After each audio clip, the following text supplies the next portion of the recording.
हाय सांग माने आपण माने केमती अछंती आशा करछि आपण माने सब दिन परि भलर थिबे आउ भलरे रहंतु नितिदिनिया आम हांडीशाल रसोई देखंतु आउ केमिति लागुछि आपण माने कमेंट माध्यम रे निहाती जणांतु। तो आसंतु आज सांग माने कंचा आंब तो एबे प्रबल चलीछि काहे कि ना एबे कंचा आंब सीजन। तो आमे से कंचा आंब रे माछ झोल आमे बनेबा अंजलिरा हांडीशाल आज माछ आंब खट्टा हबो। तो आसंतु प्रथम माछ को भलो भाबरे धोई धाई कि एबे आमे हळदी लूण प्रतिदिन परि भलो भाबरे फेंटेई दबा तापरे एबे माछ को आमे भाजी दबा। देखंतु केते सारा बिहन भारछि माछ को आमे भलो भाबरे भाजी देई साला परे एपटे आळू सेई तावारे भाजी देलु। तो माछ भजा हमर एठी बाहर करके रखि देतिलु आळू भी हेई गलानी एबे आंब काटी दबा।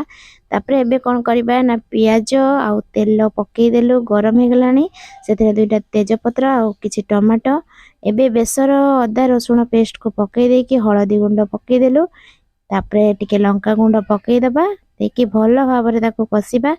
तापरे पकेइबा कोन एला हेउछि धनिया पाउडर। तो धनिया पाउडर पकेले तरकारी बहुत टेस्टी लागि थाए पण खाइछन्ती कि नै मु जानेनी तो पकेले बहुत टेस्टी लागि थाए। तो एबे हमर मसला हे गलानी ता देहरे टिके अल्प किछि पानी दे दबा काहे कि ना एबे आंबो दबा कटा हे रखा जाइतिबा आंबो आउ जो भाजी के रखिथिलो आळू ताको भलो भाबरे टिके कसी देकी सेतरे किछि अल्प किछि लूण पकेइ दबा। एबे देखंतु हमर फुटी गलानी एबे हमें सेथिरे माछ को पकेइ देलो। एबे हमर माछ झोल फुटुची पूरा पूरी रेडी हे आसलानी। आपण माने भी आंब सीजन रे निश्चित भाबरे आंब आउ माछ को बनै की खांतु।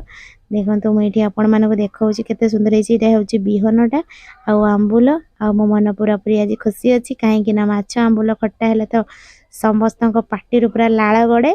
तो एठी मु किछि खट्टा धनिया पत्र पकेई देली।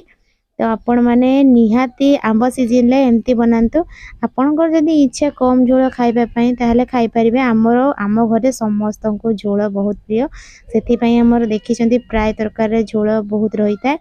इच्छा थिले भी कम पानी रखिया पई तो समस्त झोल खाती ना सेति पई आपण माने निहाती बने खांतु। मु तो